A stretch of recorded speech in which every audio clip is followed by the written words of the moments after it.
بسم اللہ الرحمن الرحیم الصلاۃ والسلام علیک یا رسول اللہ، الصلاۃ والسلام علیک یا حبیب اللہ، الصلاۃ والسلام علیک یا نبی اللہ وعلی آلک و اصحابک یا نور اللہ صلی اللہ تعالی علیہ وسلم۔ پیارے اسلامی بھائیوں، گزشتہ دنوں میں ہم نے خلاصۃ النو حصہ اول کے 10 اسباق تفصیل کے ساتھ پڑھے اور ان میں ہم نے پہلے سبق کو حل کیا، اس کے بعد ہم نے دوسری اور تیسری تمرین کو اچھی طریقے سے حل کیا تھا۔ آج ہم خلاصۃ النو اول کا ایک نیا سبق شروع کر رہے ہیں، الدرس الحادی عشر، 11واں سبق ہے یہ، اور یہ حروف جارہ کا بیان ہے۔ حروف جارہ کسے کہتے ہیں یہ آپ پڑھیں گے کہ حروف جارہ کی اگر ہم تعریف کریں تو یہ ہوگی ایسے حروف جو اسما یعنی اسموں پر داخل ہوں اور انہیں جر دیں، یعنی انہیں مجرور کریں، جس پر بھی داخل ہوں گے اسم پر اسے آخر میں کسرہ وغیرہ دیں گے، تو ایسی صورت میں یہ حروف جارہ کہلاتے ہیں۔ حروف جارہ کا خاصہ یہ اسم پر داخل ہوتے ہیں، لہذا فعل پر بھی داخل نہیں ہوں گے، تو یہ اسم پر داخل ہوں گے حروف جارہ اور اپنے بعد والے اسم کو مجرور کریں گے۔ اب یہ کتنے ہیں یہ سب آپ پڑھیں گے۔ حروف جارہ کا بیان، جو حروف کسی اسم پر داخل ہو کر اسے جر دیتے ہیں انہیں حروف جارہ یا حروف جر کہتے ہیں۔ تو دو نام لے سکتے ہیں، حروف جارہ یا حروف جر کہتے ہیں۔ یہ 17 حروف ہیں،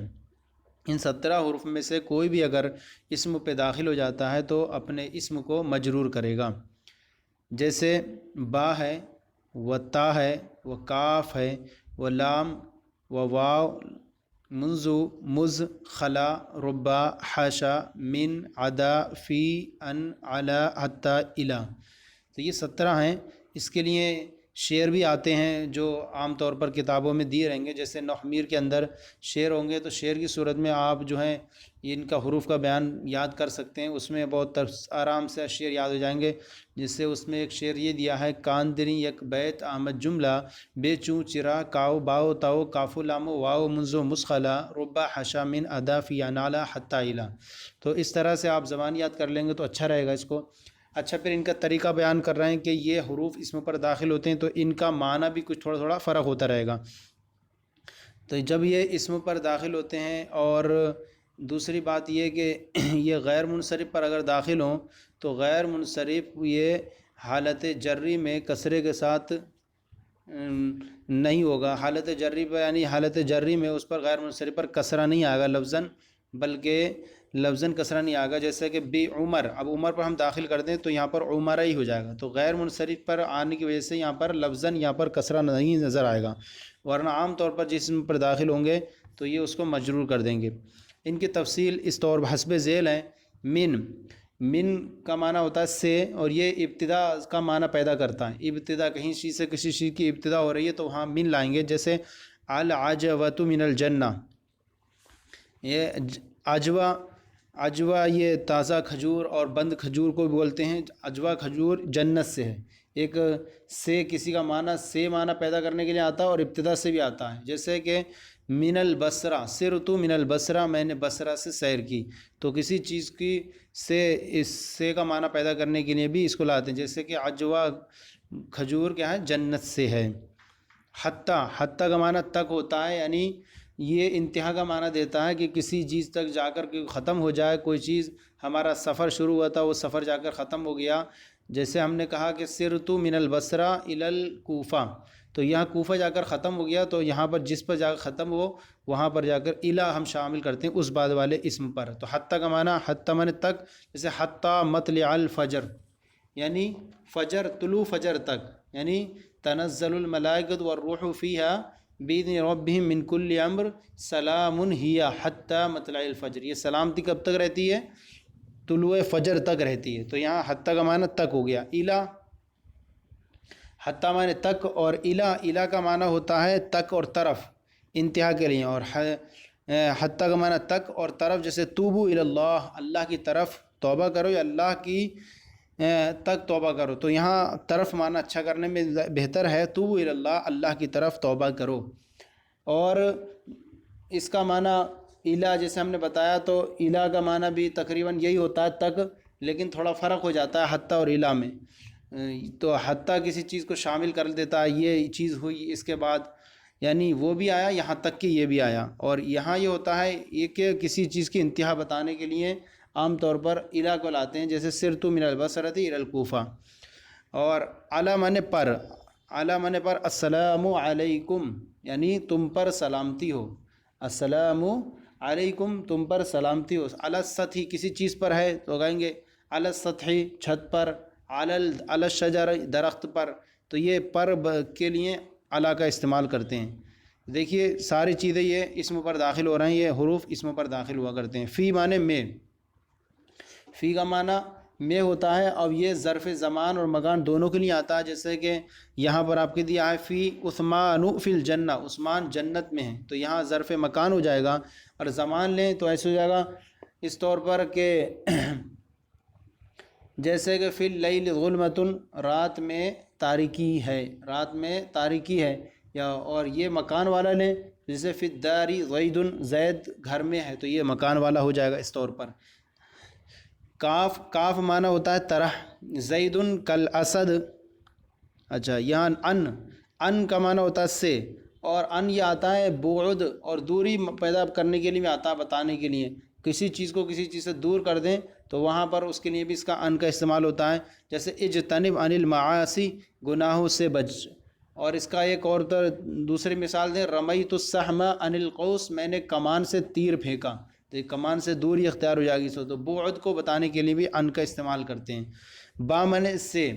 تو با کا جو ہے معنی سے بھی آتا ہے اور استعانت کے لیے استعمال ہوتا ہے یہ، جیسے کہا یہاں بسم اللہ، اللہ کے نام سے، اور اسی طرح کتبت بالقلم، میں نے قلم سے لکھا، قلم کی مدد سے لکھا۔ کاف معنی طرح، اور یہ کاف حرف تشبیہ ہوتا ہے، تشبیہ کے لیے آتا ہے، جیسے زید کالاسد، زید شیر کی طرح ہے، زید کالقمر، زید چاند کی طرح ہے، زید کالشمس، زید سورج کی طرح ہے، تو کسی چیز سے تشبیہ دینے کے لیے کاف کو لا کر آتے ہیں۔ اب یہ جو مشبہ ہوتا ہے، یہ پہلا والا جیسے زید ہے، اس میں یہ مشبہ اگر ہوگا اس طرح پہ ہم بلاغت کی اصطلاح دیکھیں گے، مشبہ بنے گا، اور اسد مشبہ بھی بنے گا، اور کاف حرف تشبیہ ہوگا۔ لام آتا ہے کسی چیز کو ملکیت بیان کرنے کے لیے، کسی چیز کی کوئی مالک ہے اس کے لیے استعمال کرتے ہیں، اور کبھی اسی کو کبھی کبھی قسم کے لیے بھی استعمال ہوا کرتا ہے، جیسے کہ المال لزید، زید مال کے لیے، مال یہ مال زید کے لیے ہے یا مال زید کا ہے، تو دونوں ترجمہ کر سکتے ہیں، مال زید کے لیے ہے یا مال زید کا ہے۔ تو دیکھیے ملکیت بیان کرنے کے لیے، اور اگر اسی اللہ میں داخل کر دیں تو یہ لام قسم کے لیے ہوگا، للہ، اللہ کی قسم۔ حاشا خلا، حاشا عدا خلا، یہ ان کا معنی ہوتا ہے علاوہ، سوائے، وغیرہ، یعنی یہ جو ہیں جب بھی داخل ہوں گے تو اپنے ما بعد کو ما قبل کے حکم سے خارج کرنے کے لیے آتے ہیں، جیسے ہم کہیں جاء القوم حاشا زیدن،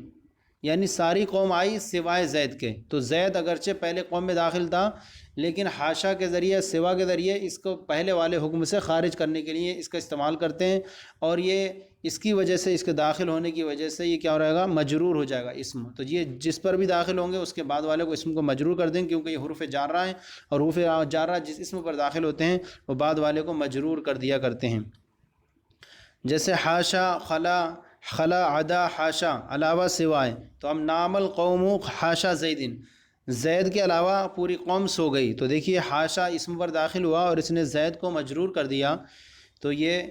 جو ہے اس تینوں کا معنی ایک ہی ہو جائے گا، تینوں کو رکھ لیں، تینوں کا معنی کر کے دیکھ لیں، حاشا نام القوم حاشا زیدن، نام القوم عدا زیدن، نام القوم خلا زیدن۔ مز اور منزو، مز اور منزو جو ہے یہ مدت بیان کرنے کے لیے آتے ہیں، کہ کوئی چیز ہے کتنی مدت ہے بتانے کے لیے ان کا استعمال ہوا کرتا ہے، جیسے مز ما رأیتہ مز سنتن، ما رأیتہ مز سنتن، میں نے اس کو 1 سال سے نہیں دیکھا،